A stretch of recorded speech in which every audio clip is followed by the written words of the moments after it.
Hello friend, good morning, जय हिंद। मैं मोहम्मद रहीम एक नए टॉपिक, एक नए लेक्चर के साथ आपके सामने उपस्थित हूँ। तो आज हम शुरू करने वाले हैं महाजनपद। महाजनपद के बारे में एक छोटा सा ट्रिक के माध्यम से आपको बताने और समझाने का प्रयास करेंगे। उसके पहले एक छोटा सा शेर कि जो बीत गया सो बीत गया, जो बीत गया सो बीत गया, तकदीर का शिकवा कौन करे, जो तीर कमान से निकल गई उसका पीछा कौन करे। कहने का मतलब ये है कि जो बीत गया सो बीत गया, अब उसका आपको टेंशन लेने की कोई ज़रूरत नहीं है। अब आगे आपके क्या है, हाँ, भविष्य आपका क्या है, उस भविष्य को देखते हुए उस भविष्य की प्लानिंग और तैयारी में आप लग जाइए और अपने लक्ष्य को निर्धारित कर लीजिए। क्योंकि लक्ष्य के बिना पढ़ाई उसी प्रकार है जिस प्रकार हवा में मारा गया तीर, जिसका कोई भी अस्तित्व नहीं होता है। अक्सर मैंने बहुत सारे स्कूलों में मैंने सर्वे किया। जब मैं scout guide as a trainer मैं स्कूलों में जाता था, तो वहाँ पे लोगों से जब पूछता था कि आप मतलब कि किस उद्देश्य से पढ़ाई कर रहे हैं, हाँ, इसको पढ़ने के बाद आप क्या बनना चाहते हैं या किस पर्पज़ से आप पढ़ाई कर रहे हैं, तो चाहे वो बच्चा हाई स्कूल का हो, चाहे वो बच्चा 12 का हो, चाहे वो बच्चा BA का हो, हाँ, कहीं कहीं तो MA तक के लोगों के साथ भी यही हमको देखने को मिला। खासकर मैं वैसे तो मैं BA तक का ही मैक्सिमम सफ़र तय किया हूँ। तो उसमें सारे बच्चों को सर अभी तो पढ़ाई कर रहे हैं, अभी कोई कंफर्म नहीं है, हाँ, अभी सोचे नहीं है, अभी पहले सोच रहे हैं कि पहले पढ़ लें फिर सोचेंगे। अरे यार, तुम कब सोचोगे, वो समय निकल जाएगा। इसका मतलब कि तुम सोचे नहीं हो, तो सोचे नहीं हो तो तुम्हारा कोई प्लानिंग नहीं है, और तुम्हारा कोई प्लानिंग नहीं है और तुम जो है हाई स्कूल करके इंटर करके तुम BA में आ गए। अब कब प्लानिंग करोगे? तुम्हारा समय निकल चुका जब तुम वो प्लानिंग करना चाहिए था। हो सकता है कि जो तुम्हारा उद्देश्य था, जिस चीज़ को तुम चाहते थे, वो चीज़ छोड़कर तुम किसी दूसरे सब्जेक्ट को का चयन कर लिए, कुछ और पढ़ने लगे। इसलिए अगर आपको लाइफ में कुछ करना है तो सबसे पहले आपको अपना लक्ष्य निर्धारित करना पड़ेगा कि आपको वास्तव में करना क्या है, बनना क्या है। ठीक है, उस लक्ष्य को निर्धारित कर आपको कर लेना चाहिए क्लास 9th में ही, 8 के बाद क्लास 9 में। क्योंकि क्लास 9th में भी हमने देखा है कि सिलेबस क्या होते हैं, बदल जाते हैं। साइंस का कुछ अलग रहता है, आर्ट्स का कुछ अलग रहता है। कुछ लोग मैथ लेते हैं तो कुछ लोग मैथ नहीं लेते हैं। तो जब आपका लक्ष्य ही निर्धारित नहीं होगा, मान लीजिए आपको बनना है इंजीनियर और आपने मैथ लिया ही नहीं, आपने मैथ लिया, आपको बनना है डॉक्टर, आप आर्ट्स लेकर पढ़ रहे हैं। तो इसलिए सब्जेक्ट का चयन आपको 9th में कर लेना चाहिए। सब्जेक्ट का ही चयन नहीं बल्कि अपने लक्ष्य का भी चयन कर लेना चाहिए कि आपको क्या बनना और किस फील्ड में जाना है। उससे क्या होता है कि आपकी मंजिल और आसान हो जाती है। आप उसी दिशा में, हाँ, उसी दिशा में एक तरफा पढ़ाई या तैयारी करना आप शुरू कर देते हैं। कहने का मतलब ये है कि जैसे एक बार सभा हुआ था, उस सभा में अर्जुन को भी बुलाया गया था, बड़े बड़े धनुर्धर आए थे। और उस सभा में ये था कि नीचे पानी, हाँ, नीचे पानी रखा हुआ है, उस पानी में देखकर ऊपर जो है मछली था, उस मछली के आंख में तीर मारना था। बड़े बड़े योद्धा आए और मारने का प्रयास किए, उसके शरीर में, मतलब आंख तो छोड़ दो, उसके शरीर में भी तीर नहीं मार सके। उसके बाद आता है बारी अर्जुन का।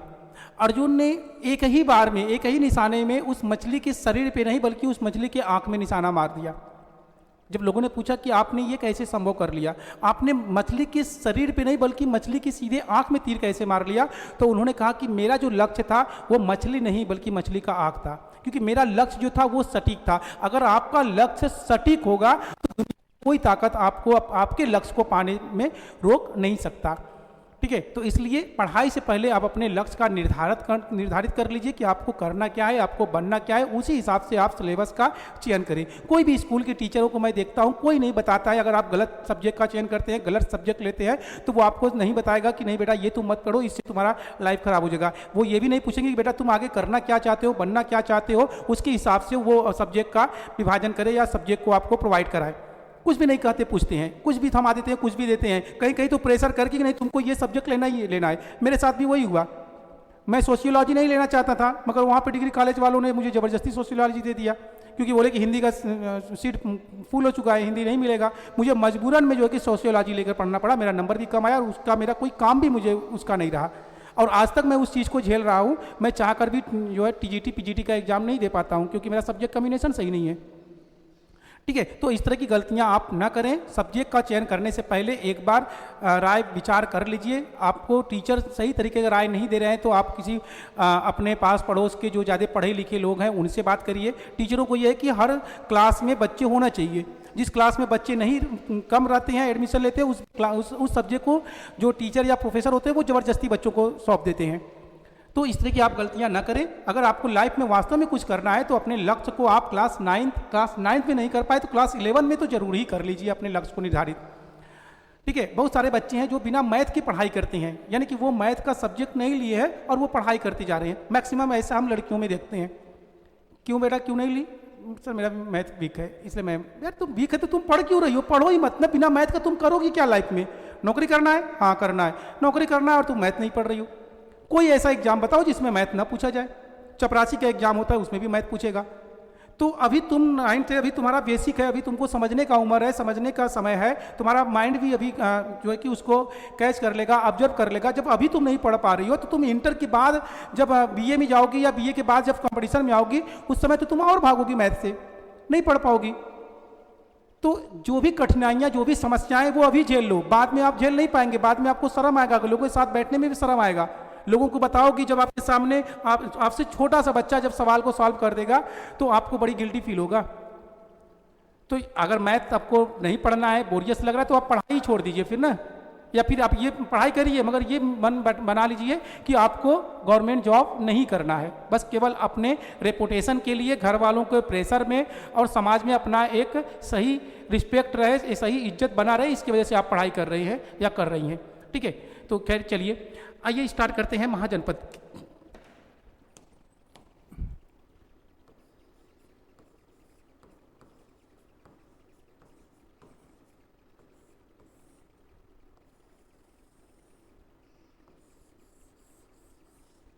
देखिए, जब हम महाजनपद की बात करते हैं, जब हम महाजनपद की बात करते हैं तो सबसे पहले हमको क्या पता होना चाहिए? सबसे पहले ये कि कितने महाजनपद थे, कितने महाजनपद थे।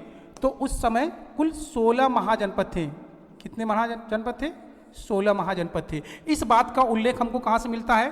तो हमको उल्लेख मिलता है बौद्ध ग्रंथ और जैन ग्रंथ। बौद्ध ग्रंथ और जैन ग्रंथ। बौद्ध ग्रंथ से हमको इस बात का उल्लेख मिलता है कि उस समय 6ठी शताब्दी ईसा पूर्व में, कब?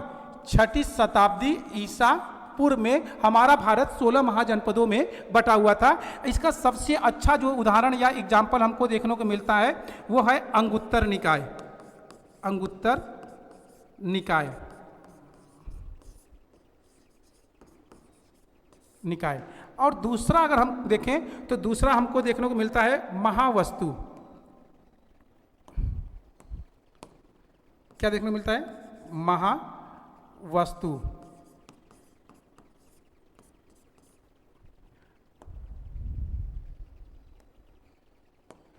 और जैन धर्म की अगर बात करें तो भगवत सूत्र।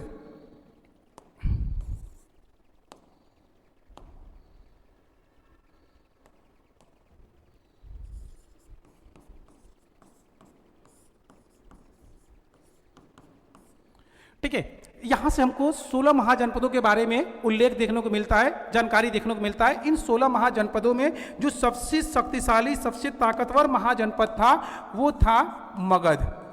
वो क्या था? वो मगध था। तो हम मगध पर ही आज चर्चा करेंगे, बात करेंगे। ध्यान रखिएगा कि आपसे पूछा जाए कि 6ठी शताब्दी ईसा पूर्व में, हाँ 6ठी शताब्दी ईसा पूर्व में हमारा भारत या हमारे भारत में 16 महाजनपद हुआ करते थे या होते थे। इस बात का सर्वप्रथम उल्लेख हमको कहाँ से मिलता है? तो सर्वप्रथम उल्लेख मिलता है हमको अंगुत्तर निकाय। अंगुत्तर निकाय क्या है? ये बौद्ध ग्रंथ है, यानी बौद्धियों के द्वारा लिखा गया ग्रंथ है। इसी में सबसे पहले हमको इस बात का उल्लेख मिलता है कि हमारा भारत 6ठी शताब्दी ईसा पूर्व में 16 महाजनपदों में बटा हुआ था। यानी छोटे छोटे जनपदों को जीत कर, हाँ, एक जनपद में मिला लेना और उस जनपद का एरिया बड़ा हो गया, जिसको हम जनपद ना कह के महाजनपद कहने लगे। ठीक है, जिसको हम क्या बोलते हैं? महाजनपद। कई जनपदों को मिलाकर जो जनपद तैयार होता है उसी को महाजनपद का नाम दिया गया। अगर हम जैन ग्रंथों की बात करें तो जैन ग्रंथ में भगवत सूत्र में भी हमको 16 महाजनपदों के बारे में जानकारी मिलता है। बौद्ध ग्रंथ में एक और ग्रंथ है जिसका नाम है महावस्तु। यहाँ से भी हमको जो है 16 महाजनपदों के बारे में उल्लेख देखने को मिलता है। ठीक है, तो ये बात आ गया। अब आइए इस मगध के बारे में हम बात करते हैं। अब मगध की अगर हम बात करें, मगध की अगर बात करें, मगध, तो सबसे पहले की जो राजवंश थे उन राजवंशों का हम क्रम लिखते हैं। ठीक है, इस मगध के राजवंशों का क्रम लिखते हैं। तो उस क्रम को हमको लिखने के लिए क्या करना पड़ेगा, तो इसके लिए एक आसान और साधारण सा ट्रिक, क्या हो गया, क्या लिखना है, ट्रिक, यानी कि इस मगध पर शासन करने वाले राजवंशों का ट्रिक क्या है। किसका ट्रिक, राजवंश, कौन कौन से राजवंशों ने मगध पर शासन किया था, तो थोड़ा हम उस पर विचार कर लेते हैं।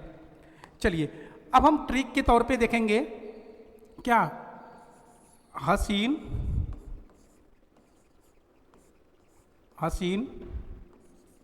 माँ सु का सातवां मेरी, हसीन मासुका सातवां मेरी।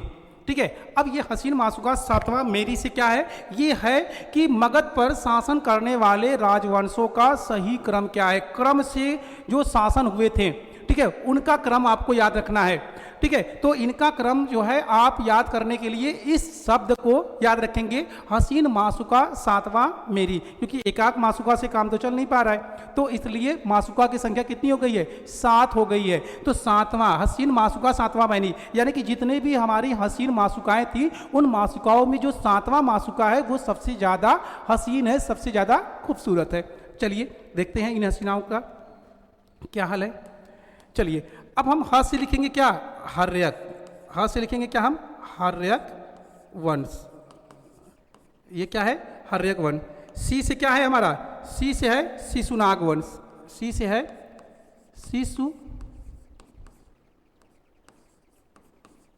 शिशुनाग वंश। न से क्या है, न से है नंद वंश, न से है नंद वंश। अब म से क्या है, तो म से भी लिख लेते हैं, म से है मौर्य वंश, म से है मौर्य वंश।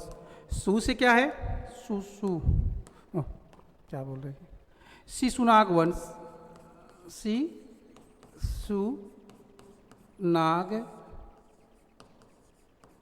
वंश। का से क्या है, तो का से है कण्व वंश। सात से क्या है, तो सात से है सातवाहन वंश, सात से है सातवाहन वंश। और उसके बाद क्या बचा, उसके बाद बचा बकाटुआ, वकाटक।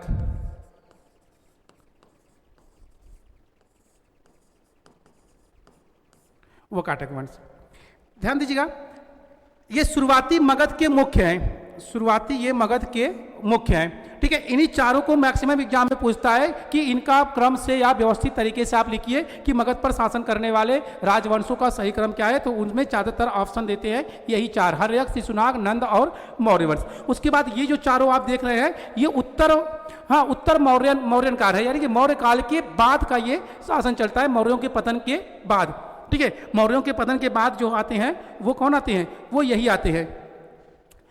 मैं शिशुनाग लिख दिया, सॉरी, मैं भी सॉरी, शिशुनाग हो चुका है तो दोबारा क्या कर रहा है यहाँ पे। अब चूंकि रिकॉर्डेड क्लास है तो आप बोल पाएंगे नहीं कि मुझे बता दें कि सर आप दोबारा लिख दिए, कोई बात नहीं। चलिए, ये है शुंग वंश, ये क्या है, शुंग वंश, ये है शुंग वंश, कण्व वंश, सातवाहन वंश और वकाटक वंश। इन्हीं मौर्यों के पतन के बाद शुंगों का प्रादुर्भाव होता है, उद्भव होता है। ठीक है, ये क्या थे, ये ब्राह्मण वंश थे, इन्होंने अपने आप को ब्राह्मण कहलाया। ठीक है, तो ये केवल सेंटेंस को जोड़ने के लिए हमने इसको लिखा। तो आपको याद रखना है, हसीन मासुका सातवां मेरी, ह से हर्यक वंश, सी से शिशुनाग वंश, न से नंद वंश, म से मौर्य वंश, सु से शुंग वंश, क से कण्व वंश, सात से सातवाहन वंश, वा से वकाटक वंश। इन राजवंशों ने मगध पर शासन करने का क्रम है। ठीक है, इसमें जो हर्यक वंश है ये पितृहंता वंश के नाम से जाता है, यानी कि पिता की हत्या करने के बाद ही अगला उत्तराधिकारी बनता है। ठीक है, जिसमें सबसे शक्तिशाली राजवंशों में मौर्य वंश सबसे शक्तिशाली, सबसे ताकतवर वंश होता है, जिन्होंने अखंड भारत का निर्माण किया था चंद्रगुप्त मौर्य के तौर पे चाणक्य की सहायता से। ठीक है, अब हम बात करेंगे कि उसी हर्यक वंश के शासकों के बारे में भी आपसे एग्जाम में पूछता है, तो उसका भी ट्रिक आप लिख लीजिए यहाँ पे। हाँ, उसका ट्रिक क्या है?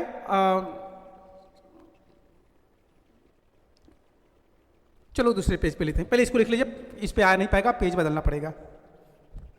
लिखिए जल्दी, हो गया? आ जाए, चलो इसी को ऊपर कर देते हैं थोड़ा, ताकि दोनों सामने रहे। हाँ, आपकी आंखों के सामने रहे। हाँ, दूसरा हम लिखते हैं कि हर्यक वंश पे शासन करने वाले राजवंशों का शासकों का क्रम, तो वो है हाय बेबी आज उदास ना हो। ये क्या है? ये है हर्यक वंश के अंदर शासन करने वाले शासकों का क्रम। हाय बेबी आज उदास ना हो, कल हो लेना, आज नया साल है, यानी कि नया साल आने वाला है, तो इसलिए आज उदास ना हो। ठीक है, तो हाय बेबी आज उदास ना हो, और ऊपर है हसीन मासूका सातवां मेरी, यानी कि मेरी जो हसीन मासूका है 7वें नंबर की, मैं उसको मना रहा हूं कि हाय बेबी आज उदास ना हो। यही आपको मनाना है, यही आपको करना है। अपने गर्लफ्रेंड को मनाते मनाते पूरी इतिहास हम आपका खत्म कर देंगे। मतलब मेरी गर्लफ्रेंड नहीं, तुम्हारी गर्लफ्रेंड को मनाते मनाते। चलिए अब देखते हैं कि क्या है हसीन से। हाय से है हर्यक, हाय से क्या है? हर्यक वंश। हाय से होगा हर्यक वंश। बेबी से होगा क्या? बेबी पसंद है बेबी को। बेबी से होगा बिंबिसार।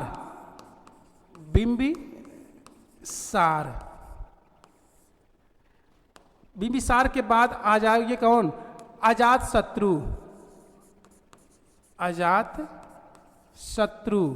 जिसका कोई शत्रु ही जन्मा ना हो उसे कहते हैं अजात शत्रु। ठीक है, तो आज के बाद फिर कल पे आते हैं।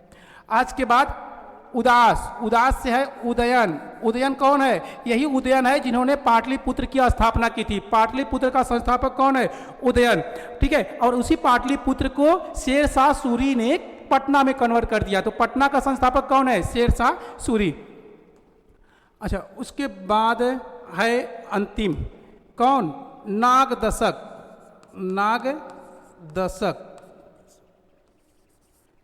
लिया और खत्म हो गया। इसके बाद इसको नागदशा और खत्म हो गया। वास्तव में नागदशा यानी कि वास्तव का मतलब यह है कि शिशुनाग वंश का शासन आ गया। नागदशक के बाद शिशुनाग वंश का एक व्यक्ति था जिन्होंने इसकी हत्या की, और हत्या करने के बाद शिशुनाग वंश जो का शुरुआत हो गया। तो हाय बेबी आज उदास न हो, यानी बिंबिसार का पुत्र अजातशत्रु का पुत्र उदयन का पुत्र नागदशक। ध्यान रखिएगा कि इसने अपने पिता की हत्या किया, इसने अपने पिता की हत्या किया, इसने अपने पिता की हत्या किया, और इस तरह से इसी का ही मंत्री इसकी हत्या करके पूरी साम्राज्य को समाप्त कर देता है। ठीक है, तो ये ट्रिक है हसीन मासूका सातवां मेरी, हाय बेबी आज उदास ना हो, कल हो लेना। ठीक है, तो इस ट्रिक को आप याद रखिएगा। तो आज का लेक्चर यहीं पर समाप्त करते हैं। तब तक के लिए जय हिंद, जय भारत, थैंक यू।